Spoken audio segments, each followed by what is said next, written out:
ये सरसाई नाथ जी तो सिरसा के कर्ता धर्ता हैं, संस्थापक हैं, संरक्षक हैं और सिरसा वासियों की पूरी देखभाल भी करते हैं और उनको हर तरीके से आगे बढ़ाने का बाबा जी का आशीर्वाद लेकर के काम होता है। आज बृहस्पतिवार है और इस दिन का विशेष महत्व रहता है।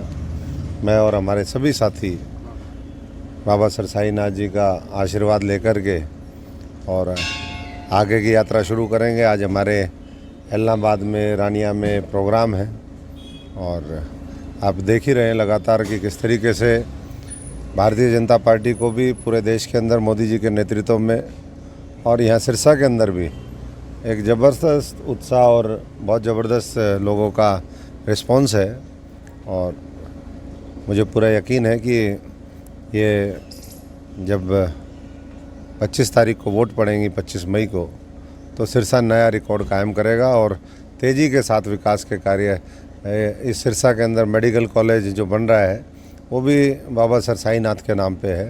तो मैं माननीय हमारे मनोहर लाल जी का, सरकार का, सबका बहुत बहुत आभार प्रकट करता हूँ इसके लिए।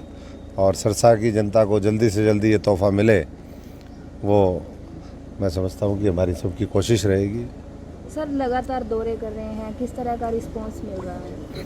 रिस्पांस बहुत ही बढ़िया है। एक एक दिन में बड़े बड़े प्रोग्राम होते हैं। दूसरे लोग तो अभी मैदान में है ही नहीं और देश ने मन बना लिया है कि मोदी जी के नेतृत्व में हम विकसित भारत बनाएंगे। मोदी जी के नेतृत्व में हम हरियाणा को विकसित करेंगे। मोदी जी के नेतृत्व में गांव-गांव, शहर-शहर, गली-गली भी जो हमारे विकसित देशों में जो सुविधाएं मिलती हैं, उस तरह की सुविधाएं आने वाले समय में यहाँ पर आए, वो सुनिश्चित करेंगे। और उसके लिए पूरा लोगों ने मन बना लिया है। 400 पार का 400 का आंकड़ा पार होगा और भारतीय जनता पार्टी और बड़े मुद्दों के लिए आने वाले समय में काम करेगी। जैसे उन्होंने 550 साल पुराना राम मंदिर का मुद्दा, उसका समाधान किया, धारा 370 हटाई, सीए लागू किया, नारी सशक्तिकरण के लिए, महिला सम्मान के लिए महिला आरक्षण हुआ।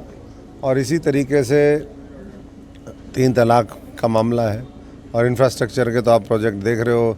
रोड पूरे भारतवर्ष में, कश्मीर से लेकर के कन्याकुमारी और पूरा नॉर्थ ईस्ट से लेकर के गुजरात, महाराष्ट्र, राजस्थान, किसी भी आप कोने पे चले जाओ, आपको बहुत तेज़ी के साथ देश विकसित होता दिखेगा। देश में बड़े बड़े रोड बन रहे हैं और भविष्य के अंदर और बड़े प्रोजेक्ट हर क्षेत्र में, रेलवे हो, हमारे उद्योग धंधे हों, उसको लेकर के। और ख़ास तौर से जो कृषि का इलाका है उसके अंदर सरकार की वरीयता रहेगी, प्राथमिकता रहेगी। और इस इलाके में भी और बड़े बड़े उद्योग आए, कृषि आधारित आए, फूड प्रोसेसिंग यूनिट आए, टेक्सटाइल मिल्स खुले। तो ये हम सब लोग मिल गए। आप पूरा सांसद भी रहे हैं, धरातल पर रहे हैं। सिरसा में अगर बात करें तो कौन सी ऐसी बड़ी समस्या देखने को मिल रही है जिसके बाद अगर एमपी बनते हैं तो पहली प्राथमिकता रहेगी? ये वैसे कोई समस्या नहीं है कि कोई वैसी समस्या का बात करे, बट क्योंकि ये हमारा पश्चिम का जो इलाका है हरियाणा का, दिल्ली के आसपास तो अब बहुत वो हुआ, बढ़ोतरी हुई, औद्योगिकरण भी हुआ और भी बड़े बड़े शहर बसे। लेकिन इस इलाके में धीरे धीरे मैं समझता हूँ कि अब इसकी बारी है, तो उसको हम विकास की मुख्य धारा में ये इलाका भी और तेज़ी के साथ शामिल हो। पहले तो रोड छोटे छोटे हुआ करते थे, कनेक्टिविटी नहीं थी इस इलाके की, तो रोड के ऊपर फोकस करवाया। उस समय हमने वो रोड बन करके आज डबवाली से लेकर के पूरा दिल्ली तक आप चले जाओ, बीच में उसमें और जुड़ाव हो जाते हैं, राजस्थान निकल जाते हैं, कटरा रोड निकलेगा डबवाली से लेकर के। आगे जब हम जाएंगे चौटाला से लेकर गुजरात और ऊपर फिर पूरा पंजाब होते हुए पूरा उत्तर भारत उससे कनेक्ट हो गया। तो जब कनेक्टिविटी बढ़ती है तो अपने आप ही स्वाभाविक है कि अवसर भी बढ़ते हैं। तो अब अवसर का लाभ हमारे इस इलाके को मिले, मैं समझता हूँ कि वो हम मिलकर कोशिश करें। तो 2019 में बीजेपी के जो कैंडिडेट थे उन्होंने आपको 3,09,000 वोटों से हराया था। अब 2024 में आप खुद बीजेपी के कैंडिडेट हैं, अब क्या स्थिति देखते हैं? देखिए, पहले से लगातार 10 वर्ष में जिस तरीके से मोदी जी ने मजबूत बुनियाद इस देश में रखी है, आधारभूत ढांचे की रखी है, देश में शिक्षा, हमारे स्वास्थ्य की सेवाओं की रखी है, बड़े बड़े आज इन्वेस्टमेंट हमारी देख लीजिए, एफडीआई देख लीजिए, हमारा जो फॉरेन रिज़र्व है वो कई कई गुना बढ़ गया है। तो ऐसे में जितना आज़ादी से लेकर के हमारा फॉरेन रिज़र्व था 14 से पहले, उससे ज़्यादा पिछले 10 वर्ष में हमने उसमें बढ़ोतरी करी है। 650 हमारा ट्रिलियन डॉलर वो हो गया। तो इस तरीके से मैं समझता हूँ कि कोशिश यही है सरकार की कि आने वाले समय में और बेहतर हम करके दिखाएं, इस इलाके के लिए भी और पूरे देश के लिए भी। सर चर्चा सिरसा लोकसभा क्षेत्र से आपका क्या दावा है? सिरसा से जब काम अच्छे किए हैं और जो भी पुराने मुद्दे थे उसका जब समाधान कर दिया, जब 550 साल पुराने मुद्दों का समाधान हो गया, राम मंदिर बन गया, तो लहर है पूरे में। लोग कह रहे हैं कि भाई जो राम को लाए हैं हम उनको लाएंगे। तो इसलिए जो लोगों को मदद कर रहे हैं उनको लेकर के आएंगे। आज कोविड आया, 80 करोड़ से ज़्यादा लोगों को फ्री राशन देने का काम किया। गरीबों के कल्याण के लिए जो योजनाएं हैं, जितनी इस सरकार ने योजनाएं बनाई हैं उतनी किसी सरकार ने नहीं बनाई। डायरेक्ट उनके खातों में पैसा जाता है। तो गरीब हो, किसान हो, हर व्यक्ति अपने आप को आगे की तरफ बढ़ता देखता है। 2500 करोड़ रुपए केवल सिरसा ज़िले में फसल बीमा के मुआवजे के लिए आए हैं, कंपनसेशन के लिए आए हैं।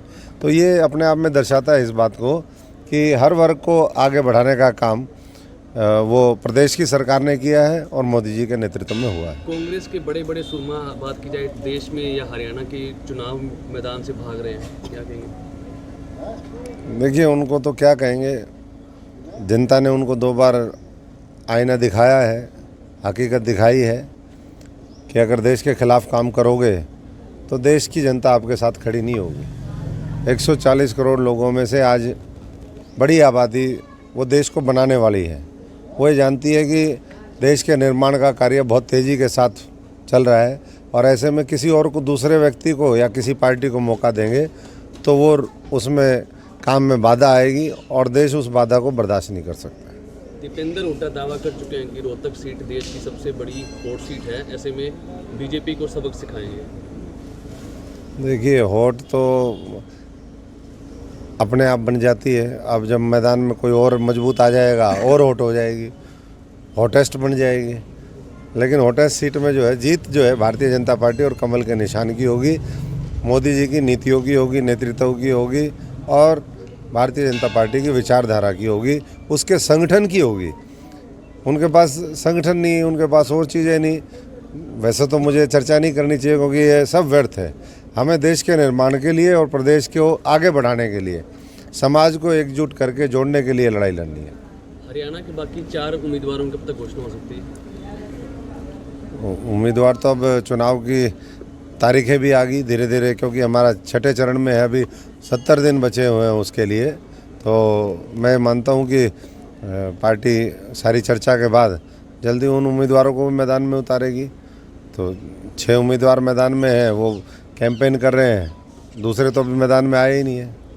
पूर्व मुख्यमंत्री मनोहर लाल भी खुद चुनावी मैदान में करनाल से लोकसभा चुनाव लड़ रहे हैं। बिल्कुल, मनोहर लाल जी मैदान में है। 9.5 वर्ष उन्होंने हरियाणा के लोगों की सेवा करी है। मैं पीछे करनाल होते हुए चंडीगढ़ गया था मीटिंग में, तो रास्ते में हम रुके थे नीलोखेड़ी, तो लोग कह रहे थे जी मनोहर लाल जी ने सेवा करी है। हम पिछली बार ये पूरे देश के अंदर दूसरे नंबर की सीट थी वोट की दृष्टि से देखें जीतने में, 6,70,000 के आसपास करीबन उसका मार्जिन था। तो बोले इस बार 10 लाख से उनको जिता करके देश की सबसे बड़ी पंचायत लोकसभा में भेजेंगे और जो पार्टी ने उनके लिए दायित्व तय किया है वो देश के लिए और अच्छा काम करें। तो मैं तो यही कहूँगा कि भाई उसको भी हॉट सीट बनाओ, आओ कोई तो मैदान में आओ। जो हॉट सीट कहने वाले, तो पिछली बार भी हॉट थी ना वो सीट, फिर क्या हुआ था।